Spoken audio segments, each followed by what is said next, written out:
"I'm out of here," I declared. "Fine, and don't bother coming back," my wife shot back. Normally, I'd toss out a go to hell as I stormed out. But today I aimed for more civilized parting words. We've slung similar barbs over our 14 years hitched, but this time I won't be circling back. In a few days, she'll grasp what I meant this round. Over the past half year or so, Jenna, my wife, turned into a verbal wrecking ball. I couldn't figure it. Her jabs, to put it mildly, stung. I started dodging her to keep things from boiling over. Each day I'd stall longer in the car. Sometimes I'd slip back home after Jenna and Carrie, our 13-year-old, finished supper. I had to take care of me. Sometimes there'd be leftovers. Lately, though, it seems they've vanished before I return. I go by Kurt Kaminski. Technically, it's David Kurt Kaminski, but my old man's also a David, so they dubbed me Kurt from the start to sidestep confusion. Nope, not a junior. Dad's David John Kaminski. Why he skipped the junior bit I can't fathom. I'd happily answer to junior or even DJ. But nope, just Kurt or Nada. Yep. I'm Polish. Well, sorta an American with Polish roots. Heard all the jokes. Well, most of them. They keep churning out new ones each year. As the lone Pole I know, apart from Dad, in this 10,000 strong town, I've become the punchline. Technically, I'm half Polish. The other half from Mom's side is German, French, Irish, and English. But since I'm a Kaminski, I'm Pole. My soon-to-be ex-wife ain't who I thought. I only caught wind of this 4 weeks back. As I said, I was keeping clear of her due to the misuse. After a few dinners, MIA, one Monday evening, I hit a diner. In a booth, ready to order, I overheard two guys chatting in the next booth. Caught a phrase with Pole and tuned in. "So, how long you been with the Paulus missus? Since they tied the knot? Heck, I even betted her on their wedding day and he's clueless." The first voice, unknown, but the second, I knew. My best bud, George Carey. I froze. They kept yakking, but I heard zilch until George spilled, "Yeah, we rendezvous at least twice a month. Kurt's so clueless in the lot, he's none the wiser. Dumb luck." Just then, the waitress came to take my order. Quietly, I murmured, "Sorry, got a jet." I bolted, making sure they didn't catch sight of me. I couldn't wrap my head around it. Jenna, my wife with my closest buddy, the guy who stood by me at the altar. He's also my go-to mechanic, and that's not changing anytime soon. Well, not officially my mechanic, more like an exclusive contractor I rely on solely to fix and inspect all my cars. In case you're wondering, I run a used car dealership. Yeah, I'm a used car salesman. Heard all the jokes and jabs. But business is booming. People trust they're getting top-notch cars at fair prices, and if any issues crop up, I handle them. George has always been a top-notch mechanic, and I keep him busy and compensated well. I wanted to bring him on as staff, but he cracked a joke about not respecting himself if he worked for a Pole. Said it in jest, but I sensed he meant it. Still, I took him on as an independent contractor, though he wasn't all that independent.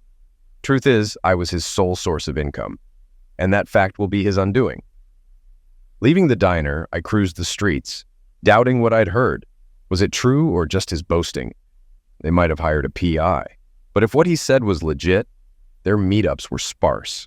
Might end up a waste of cash. But I decided to snoop through her phone and email. Back home, Jenna was her usual self. Fine by me. I needed the truth before talking to her. Once she dozed off, I checked her email. Clean. Her phone was locked, but it didn't take me long to crack it. Our daughter's birth date. Found a few sketchy messages, but nothing from George. His name in her contacts wasn't odd, considering he was my pal. Maybe he was just talking trash, I thought. Yet her recent behavior hinted something's amiss. Perhaps not with George, but someone else. I hit the hay, restless. It was past 2:43 a.m. when I finally drifted off.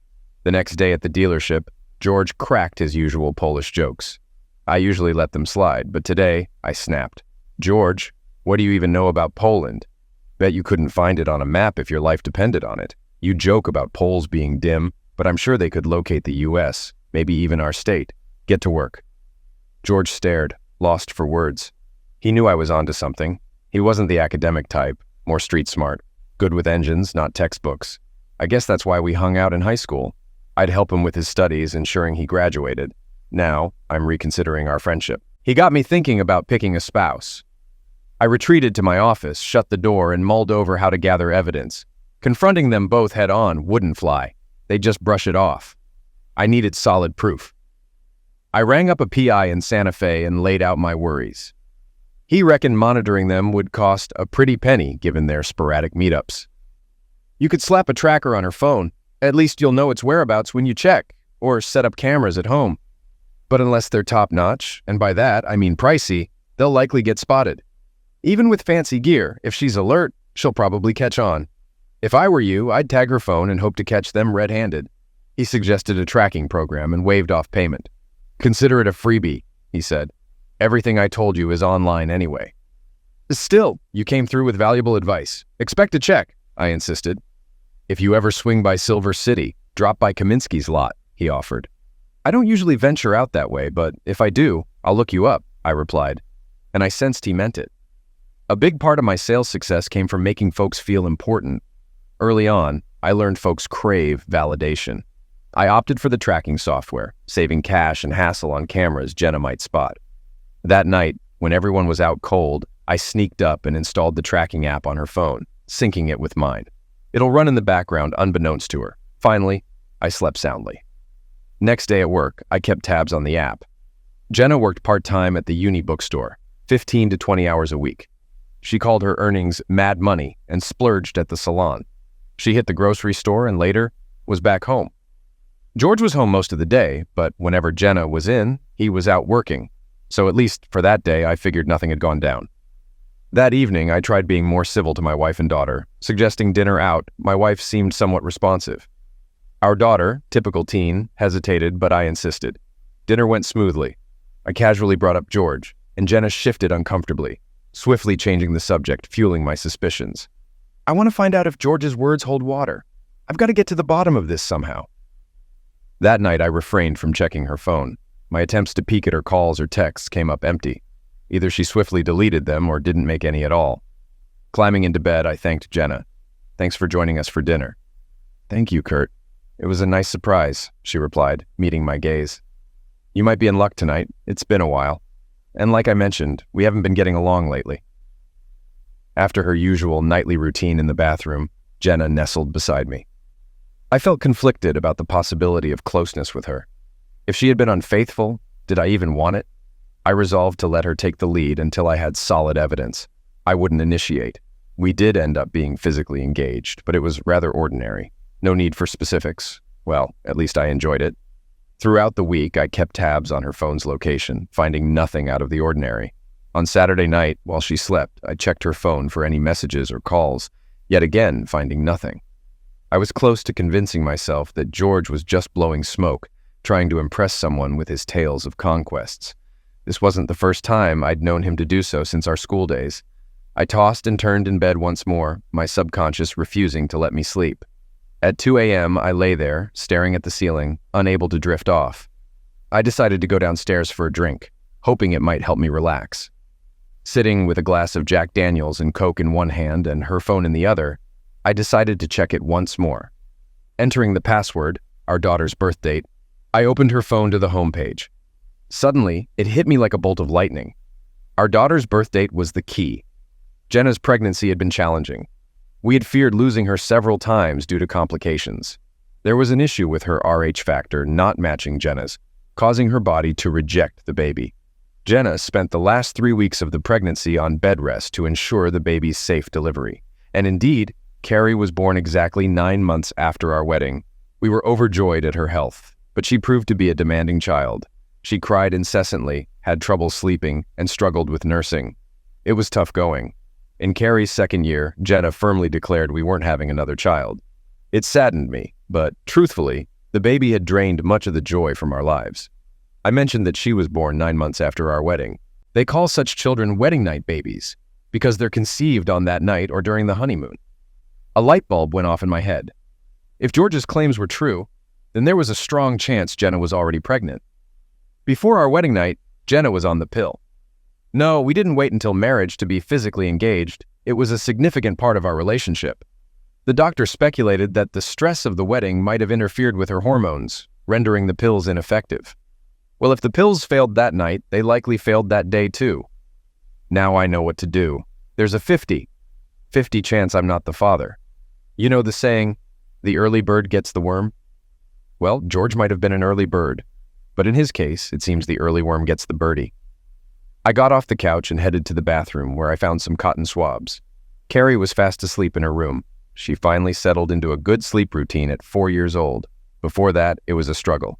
She lay there snoring with her mouth open. It was simple to gently swab the inside of her cheek with a Q-tip. She didn't even stir. After sealing it in a plastic bag, I repeated the process for myself. Even if Carrie turned out to be my biological daughter, it still left questions about Jenna's faithfulness if she wasn't. But I pushed those thoughts aside for later consideration. Sunday was for chores, and we each had our tasks.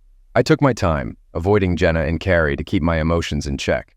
I was anxious to confirm my suspicions, but plagued by doubt all day. "Something on your mind, Kurt?" Jenna inquired. I needed a quick answer, so I replied, "I'm planning to buy a bunch of cars at the next auction to stock up the lot. Money might be tight until I make some sales."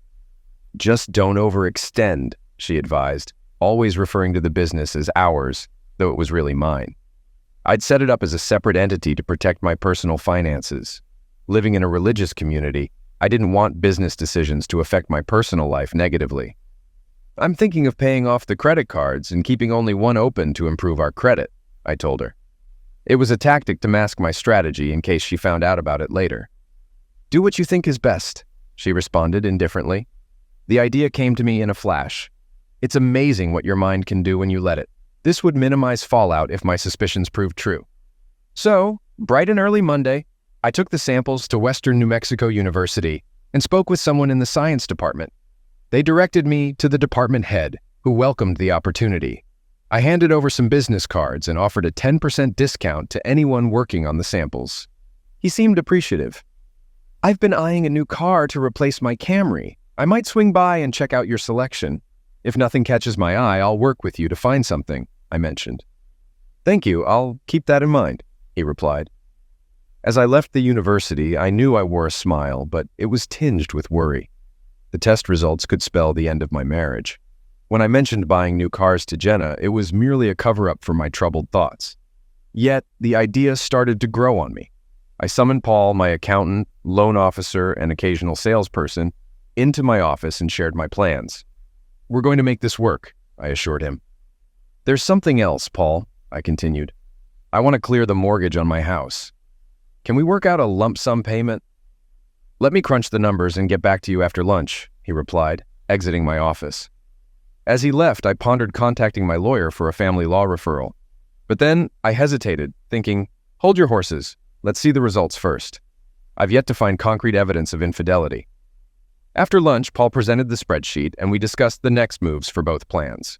The following 2 days dragged on, each moment filled with anticipation for the DNA test results.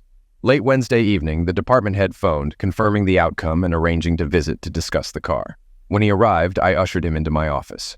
His expression said it all before he even spoke. "The samples aren't related," he confirmed.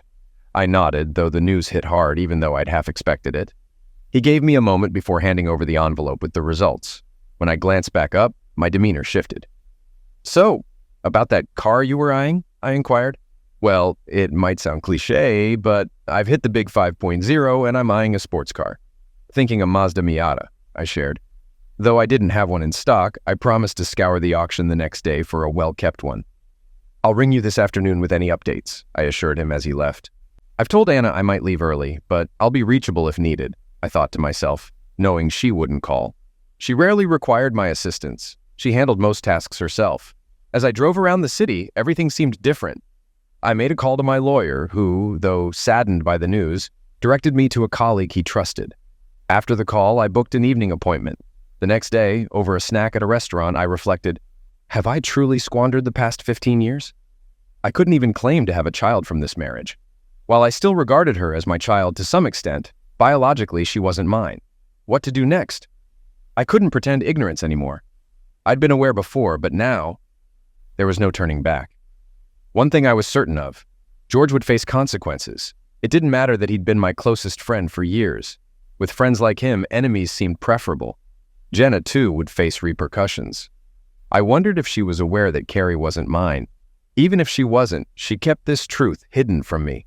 The secret of her infidelity on our wedding day with my best man, my supposed friend. Now I had no reason to doubt what I'd overheard. She indulged with him at least twice monthly. Anger began to well up inside me, and before it spiraled out of control, I knew I needed solitude, away from everyone. I should have called Jenna, informing her I wouldn't be home that evening. Going home was out of the question. I feared I might do something that would land me in jail. She picked up the call. Hello? Kurt? Hey, I'll be spending the night in Albuquerque to prep for the auction tomorrow at 8. Oh, I responded flatly. Well, okay then. Have a safe trip. I rarely ventured to Albuquerque for auctions, so this deviation was notable. I wondered if she'd exploit my absence for the night. She'd have to come up with an excuse regarding Carrie from my parents, which wouldn't be easy to explain. Nevertheless, I'd intermittently check her phone tracker throughout the evening to see if she ventured elsewhere. I navigated the roads to Albuquerque, aiming to purchase at least 20 cars, including a Mazda Miata. I'd arranged for their pickup and delivery to my lot post-auction. Now, the dilemma was who to entrust for their mechanical inspection. I knew George wouldn't get any further business from me once his current routine inspections and repairs were done. Upon hearing I'd acquired 24 cars, he'd likely envision dollar signs and inflate his charges. But that wasn't going to happen. I'd keep it under wraps until the last minute. I needed to consult with a local auction dealer to identify someone skilled and dependable to inspect them before shipping to our small town. Arriving in Albuquerque around 9 a.m., I checked into a Best Western hotel. Despite being the owner, I couldn't justify splurging on an expensive hotel using company funds. The room was comfortable, as was the bed. Just what I needed. I'm a simple person with simple needs. Upon entering the room, I immediately checked Jenna's phone tracker, discovering she was still at home, or at least her phone was. Sleep proved elusive that night. I couldn't shake off thoughts about her actions and motivations. How could she justify her affair, especially on our wedding day, and continue it for who knows how long? I started to reassess our marriage. It was never perfect, but I believed in our exclusive love. Now I realized it was a mistake from the very beginning. In the initial years following the wedding, things weren't smooth sailing. Naturally, we didn't anticipate a baby right away. Our original plan was to wait 3 to 4 years before starting a family. We had agreed on having 3 children before tying the knot. However, Carrie's arrival disrupted these plans. Learning that my best friend was the cause of this disruption made all the struggles seem futile. 14 years of effort seemed wasted, despite the good times we'd had being overshadowed by this revelation. If Jenna hadn't been involved with George, perhaps she would have conceived with me. Maybe her pregnancy wouldn't have been as difficult, and we wouldn't have had such a challenging child, leading her to not desire more children. George shattered my life when he seduced my future wife on our wedding day. Now he entertains her at least twice a month, all the while likely mocking me, the oblivious Pole. He must face consequences, I thought as I lay down, attempting to calm myself and drift off to sleep. Anger simmered within me once more. I needed to regain composure or risk a sleepless night. I turned on the TV to watch a mindless comedy show. Laughter helped soothe my nerves, and by 11 I was ready to doze off, looking ahead to a busy day.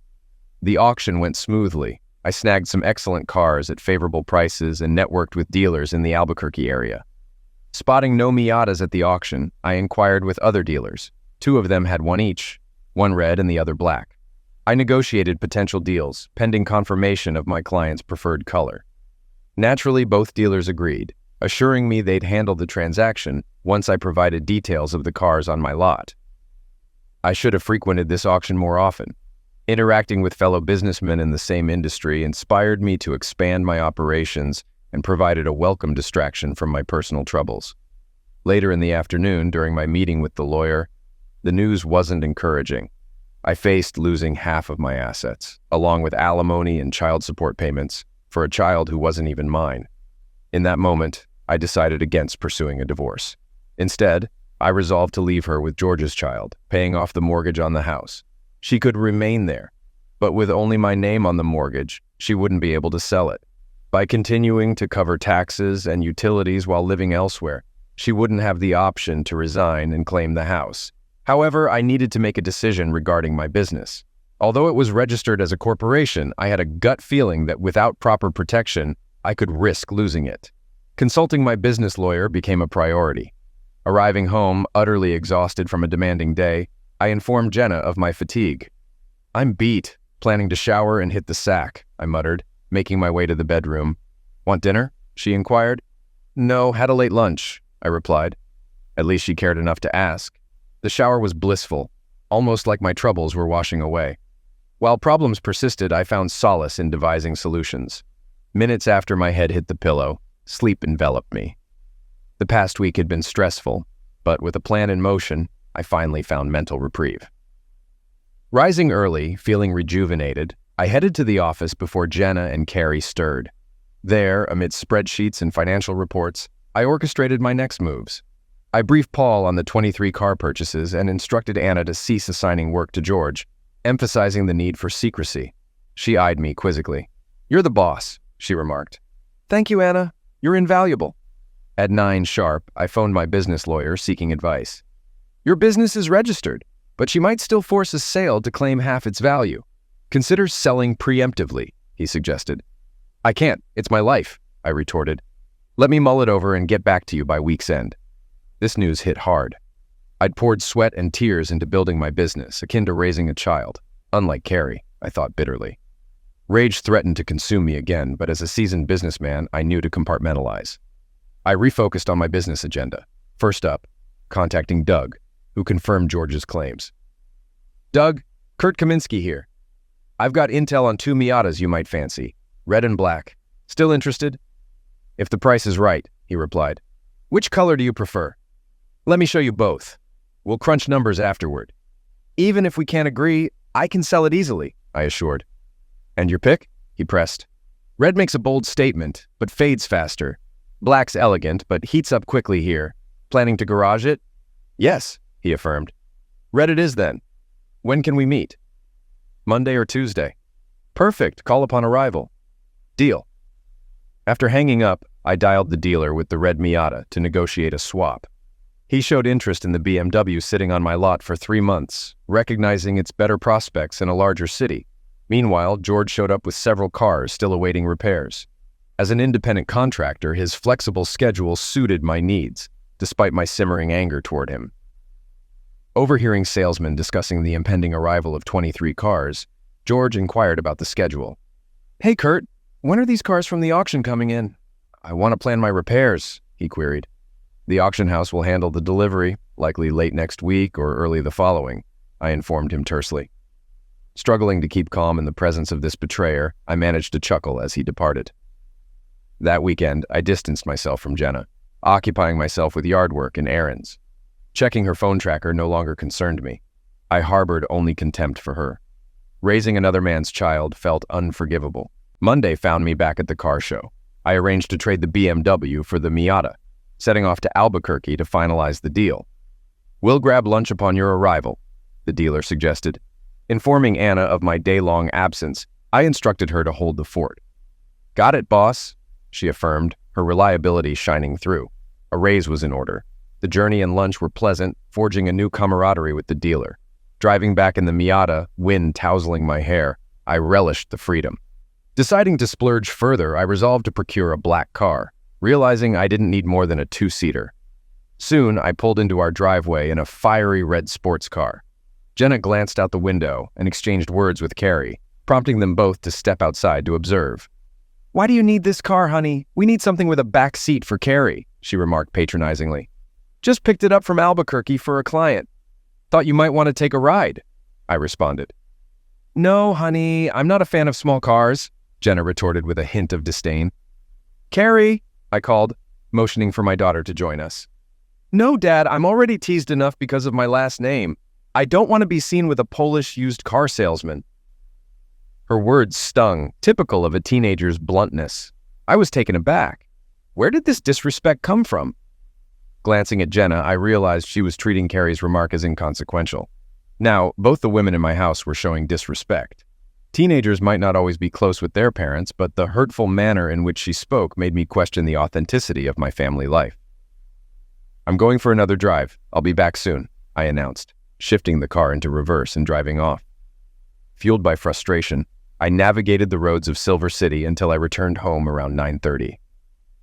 Heading straight upstairs, I took a quick shower and crawled into bed. When I didn't emerge from the shower, Jenna entered the room, casting a bright light into my eyes. Squinting, I closed my eyes. "Are you sulking because we didn't choose a sports car? Aren't you going to spend time with your family? You're not just Polish, you're childish," she chided. Her sudden attitude shift puzzled me. I couldn't shake the feeling that it stemmed from George. Spending time with him had seemingly influenced her disregard for my heritage, now passed on to our daughter. Yet, She wasn't even my daughter. Despite supporting her, I needed to accept that fact. Looks like you and your daughter would rather do without a pole around, so you might as well just leave, I retorted heatedly. Her demeanor only fueled my anger. She would regret treating me this way. From then on, the atmosphere in the Kaminski household grew cold and silent. The following day, I contacted Doug, who came over to inspect the Miata. He was thrilled with it. After discussing the numbers, he was pleasantly surprised by the great deal he received. $0 less than Kelly Blue Book. As he was finishing up the paperwork, he mentioned, "My best friend handles purchasing for the university, and we rotate about 16 cars every 2 years. It might not be much, but could you speak with him? Always happy to do business, and I'll ensure he gets a good deal," I replied. "I'll have Jim reach out to you by the end of the week." "Thank you," I said. That's how I expanded my business, by treating people well and showing appreciation for their referrals. On Wednesday, my lawyer called. "Hey, Kurt, I think I have a solution to your potential issue. Can you swing by this afternoon to discuss it?" "Absolutely. I'm eager to get started." The tension at home had become unbearable. At the meeting later that day, I heard the plan and was pleased with it. It would take about 2 weeks to execute, but if successful, it would be worth it. Over those 2 weeks, I gradually moved personal items and tools from my house to an apartment nearby. Meanwhile, George awaited the arrival of the 24 cars to do some work, but I kept delaying him. During the past weekend, I did some yard work and cleared out my closet and drawers when Jenna and Carrie weren't around. Jenna did laundry during the week, so she didn't notice the emptiness of my closet. This brings me back to that Monday night. When I told Jenna I'm leaving, she once again began to show rudeness and disrespect, targeting me for being Polish and a used car salesman. In the past, I would go to a motel for a night or two, depending on my level of anger. The following Tuesday morning, I arrived at the parking lot early and gathered my employees in the conference room. It was a regular weekly meeting, so nothing seemed unusual. I began, "Good morning. As you all know, the cars I purchased a couple of weeks ago arrived yesterday afternoon. They've all been inspected and prepped, ready for sale. We won't be using George for any more work here. If he asks, just say we're going in a different direction. You've all been fantastic. You're like family to me, so it's tough to discuss what's next." Pausing to wipe a tear, I continued, "I've sold the business." Surprised, they looked at me. "But nothing changes regarding your roles except Anna, who will take on some of my duties and receive a corresponding raise." Despite their astonishment, they began congratulating Anna, recognizing her hard work and worthiness. "Anna, please come talk to me after the meeting. There are some things we need to discuss," I said.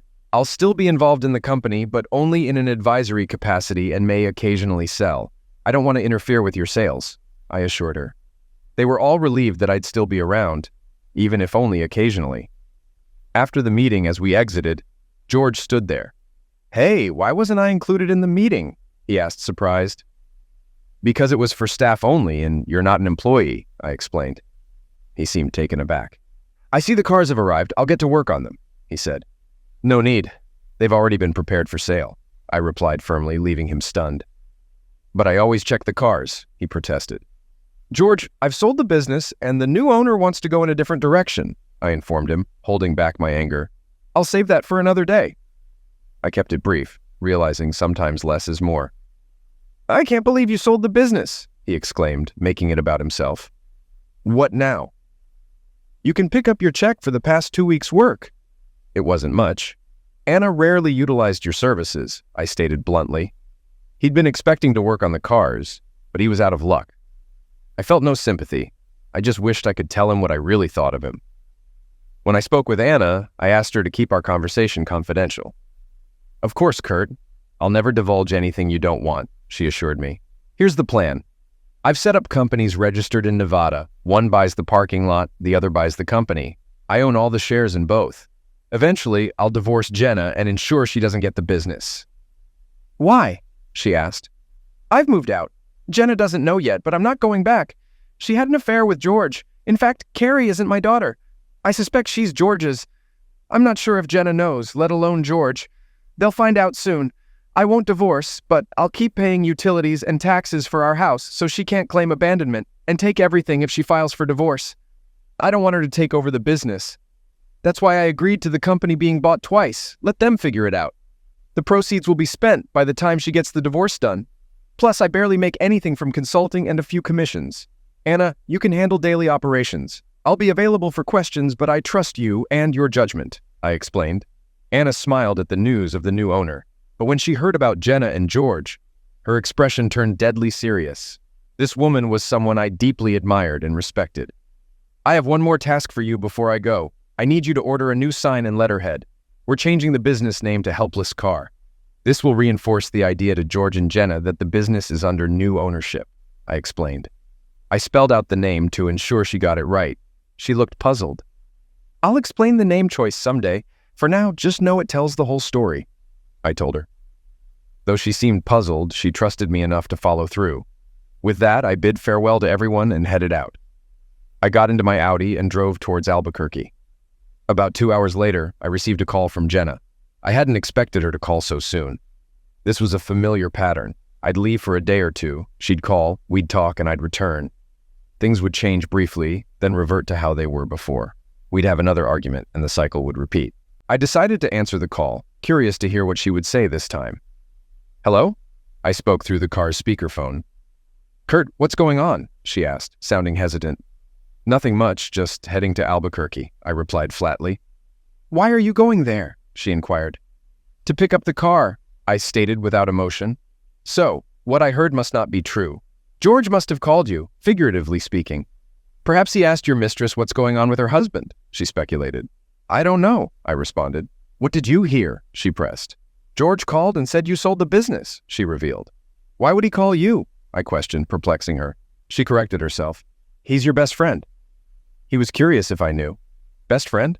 What a joke. I was a joke to him, the silly Pole, clueless about what's happening with his own wife behind his back. Apparently, my family felt embarrassed that I was a used car salesman, so yes, I sold the business. Now you won't have to bear that stigma anymore. Shouldn't we have discussed this first? She worried, likely concerned about our livelihood. This is my company. I owned it before we got married, and I can sell it whenever I want. I just hope the new owner treats my former employees well. Did you get a good price for it? She fretted about her standard of living. I didn't care. I just knew I needed a change. I'll start job hunting after I take some time off to relax. What about the mortgage? She panicked. I used the money to pay off the house. You only need to worry about utilities and taxes now. What about food? Gas? Insurance? She almost hysterically asked. Guess I overlooked those. Do you think you could work more hours? I suggested. When are you coming home? This is the moment of truth, she pressed. I won't return, I said casually. Remember what you said when I left that evening? Don't worry. I'll figure out how to cover the bills so the power won't be shut off. You can't do this, Kurt. You need to come back, she pleaded, desperation evident in her voice. No, I really don't want to, I responded impassively. Kurt, please don't do this, she cried. I've already made my decision. What about your daughter? She tried to appeal to my emotions. You mean Carrie, the girl who's ashamed of her last name and the fact that her old man is or was a used car salesman. Kurt, she's just a 13-year-old girl. You can't take this to heart, I retorted. Well, it doesn't matter anymore. I won't be back again, so none of you will be embarrassed of me. With those words, I hung up and powered off the phone, letting her contemplate. I knew she'd try calling me back and grow frustrated when I didn't answer. After calming down from the call, I tried to enjoy the leisurely drive to Albuquerque. I assumed her next move would be to contact her lover for more information and to relay what I'd said. Upon reaching my destination, I switched my phone back on and noticed 5 missed messages. I listened to them. 3 from Jenna, 1 from George, and 1 from Anna. I immediately dialed Anna. Hi, Anna. Sorry, my phone was off. I've been getting unwanted calls, I explained. Yes, I know. Your wife and George called me to find out where you were. I told them you don't own this place anymore, so you won't be coming back. Hope everything is okay, Anna informed me. Great, I replied. They hassle you too much? Tell them you'll call the police for phone molestation. I like that, she said. Kurt, you might feel like you don't have family or friends anymore, but trust me, you do. We're your family and always will be. Thank you, Anna. You know just what to say. I hope your husband realizes how lucky he is, I remarked. Trust me, he does. He tells me all the time. Never take that for granted, she assured me. I won't, I promised. After ending the call, I debated whether to call my unfaithful wife or that idiot. Nah, let them stew. Exiting the Audi, I entered the parking lot office where the owner awaited. I have that Audi I mentioned. Interested in discussing a swap? He proposed. Let's see. He admired the car's condition, inside, out, and under the hood. I could sell it in a week. Are you sure about the exchange? Feels like I'm getting the better end. You can return the favor sometime, he suggested. I'm not here to profit. Just want a sports car, I replied. 30 minutes later, back on the road, top down, relishing the ride. Now where to? North sounded good, so off to Santa Fe. Over the next 2 weeks, I journeyed through northern New Mexico, Arizona, southern Utah, and Colorado. I stayed close in case Anna needed me. I checked in with her a few times, and once things seemed settled, I headed west. Of course, they kept calling. At first, annoyance, then apologies. Finally, hints of resentment. I listened, but shrugged it off. When they reported my canceled credit card, I chuckled. George even called, branding me a villain for leaving Jenna and Carrie. I chuckled some more. My lawyer texted me. Jenna threatened legal action if I didn't return. I returned his call. Hello, Kurt speaking. So my wife made threats to you? Yes, but if you're still paying on the house, don't worry. She'll struggle to prove it, I assured him. I can offer something better, I continued. I have a recording where I declare my departure, and she insists I don't come back. It's gold. Send it my way, he requested. If she causes any trouble, I'll take it to her lawyer, let them sort it out. Thanks. I'll check in next week to see how it's going. I roamed the Southwest. The Miata wasn't the coziest, but it was a blast. Caught glances, even a few flashes from bored middle-aged women. But I wasn't seeking that. After all, I was still hitched no matter what. Drove to Reno, then Lake Tahoe, the coast, Napa Valley, and zigzagged along Highway 1. Yosemite, San Diego, Death Valley to Vegas, then Phoenix. No rush. Chatted with folks in parking lots. Some envied a guy in his 30s who could just hit the road. After approximately 3 months and covering 8,000 miles, I opted to head back to Silver City. Upon arrival at Helpless Auto, I was warmly welcomed by my entire team, including a few new faces. They all expressed joy at my return. Stepping into Anna's office, formerly mine, she looked up. Spotting me, her smile widened even more. Rising from her chair, she walked around her desk and gave me a tight hug. After chatting for a bit, I inquired, "Do you think I can treat everyone to food and drinks at Wrangler's? Can you close the store by 5?" It was already 3. Absolutely. I'll make sure of it. The whole team will be there. After bidding them farewell and announcing our meeting in 2 hours, I left them in high spirits. Next, I paid a visit to my lawyer.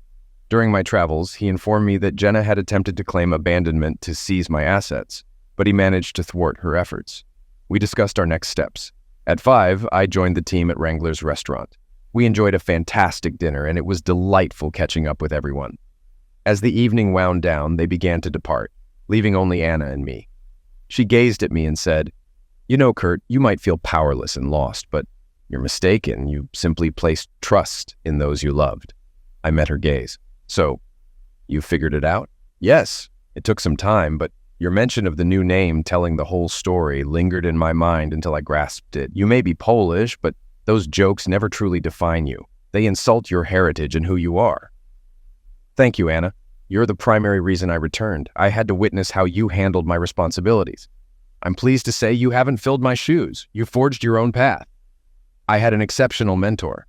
She expressed gratitude, we embraced, and then she departed to her husband, who appeared genuinely content. I headed back to the apartment I hadn't visited in 3 months. The air was stale, necessitating some ventilation. Opening the windows, I allowed the refreshing evening breeze to permeate the rooms. I grabbed a beer and settled on the terrace overlooking the pool. Several people were swimming, and a family was enjoying themselves nearby. My mind drifted to Jenna and me. We once harbored lofty aspirations and dreams when we tied the knot. Now, they seemed to have vanished. Glancing at the wall clock, I noted it was around 8:30. A realization struck me. It was time for a confrontation. I rose, hopped into my Miata, and drove to my house. Technically still mine since I purchased it before marrying Jenna, and my name was the only one on the deed. Disappointment washed over me as I pulled into the driveway. The yard was unkempt. It appeared the landscaping had been neglected. The porch light was on, indicating Jenna was likely home. I approached the door and knocked. After a moment, Carrie answered. Her eyes widened as she greeted me. "Dad? Hi, Carrie. Is your mom home?" She stuttered before yelling, "Mother!" From the kitchen, I heard Jenna's tense, high-pitched voice. "What's the matter?" Carrie continued to stare at me and loudly exclaimed, "Dad!" Jenna appeared from around the corner, spotting me and shrieked, "Where are you going?" I opted to respond calmly to her outcry. Traveling, I stated evenly. Just then, George emerged from the bedroom in his underwear. "Oh," I remarked. "The whole family is here. Mom, Dad, and child." "What the hell are you talking about?" Jenna retorted sharply. "I guess George has stepped in to fill my role after all. It's rightfully his," I remarked. Jenna appeared puzzled, while Carrie's tone turned visibly enraged. "Actually, young lady, you seem to be misinformed," I interjected, knowing she disliked being corrected. "George never worked for me by his own choice, so I couldn't have fired him. Regarding bills, all utilities and car insurance are covered." Jenna interrupted. "What about groceries and gas for the car? You had a job. Did you lose it? It used to cover expenses while I was away." "Do you think you can just waltz back in and take over?" Jenna challenged. "No. I'll wait until you and your partner find somewhere else to live. It was clear they were staying together in my house, and Carrie seemed fine with it." Jenna retorted. "I'm not leaving my home." "Correction. This is my home. It was mine before we married, and only my name is on the deed," I asserted. "You left, so now he's mine," Jenna insisted. "That's not how the law works. Since I cover the utilities and taxes, I remain the legal owner. Even though I've been away briefly, it's still mine. Don't worry. I'll give you until the end of next month to find a new place. Just make sure you take your daughter with you." "What do you mean, your daughter? She's our daughter," Jenna protested. "You couldn't have said it more accurately," I chuckled. Jenna looked confused. Turning to Carrie, I disclosed, "Carrie, I know you dislike being called Polish, so here's some news. Your real father isn't me. It's George." Silence enveloped the room. After a moment, Jenna whispered, "What?" "Yes, Jenna. It seems your carelessness on our wedding day resulted in a child, but not mine. However, it's good news for you, Carrie. You can now take your real father's last name and become Carrie." "I wonder if perhaps Mom chose the name Carrie out of respect for her lover," I pondered aloud. Jenna and George exchanged looks, the color draining from his face. "What about you, George? Don't you want to step up as a father? Well, that's unfortunate. It's time to take responsibility. But look at the bright side. It's just 4 more years until college," I remarked. Jenna and George nearly echoed each other. "I don't believe in that." With a swift motion, I handed them the DNA report. "See for yourselves." They snatched it, glanced at it, and then both collapsed. "Carrie, inform the lovebirds that your mom will be served with divorce papers next week, along with an eviction notice," I instructed before walking away. Throughout my absence, I couldn't shake the thought of whether this affair had been ongoing during our marriage. Did she choose me, or was I just a pawn? I felt utterly helpless, ignorant, and vulnerable. George had mocked me behind my back and even cracked Polish jokes to my face. Back at the apartment, I drowned my thoughts in beer. The next morning, I visited the lawyer to initiate the paperwork. Despite knowing I'd have to sell the house and split the proceeds, being a barely working person meant I wouldn't owe alimony or child support, especially with another man in my place. At least that's what I hoped for. The betrayal by Jenna and George was devastating. Rebuilding trust, whether with a man or woman, would be a daunting task. Perhaps I should consider therapy. As the divorce proceedings commenced, I returned to work at the dealership, emphasizing to my colleagues that I was no longer the boss and only needed 1 sale per week to cover my expenses. I even insisted on just 1. When faced with court-ordered child support, I ensured that my bank accounts were emptied, leaving only enough for my basic needs at month's end. Jenna hired a lawyer, though I questioned how she could afford one. Perhaps he worked pro bono. Regardless, they'd be in for a surprise. Despite scrutinizing my accounts and the sale itself, they failed to uncover anything substantial.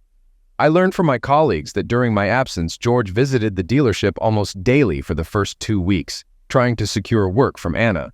However, she consistently turned him down. Eventually, he gave up. Now he regretted not obtaining his ASE certification, as his only job prospect was at Valvoline, doing quick oil changes for $13 an hour. I hoped Jenna would work full-time, or they'd struggle financially. I contacted the realtor and notified Jenna that I was listing the house for sale, anticipating a 50-50 split of our assets. Since she had already received an eviction notice, she needed to vacate before the sale closed. One evening, Jenna knocked on my door and I reluctantly let her in.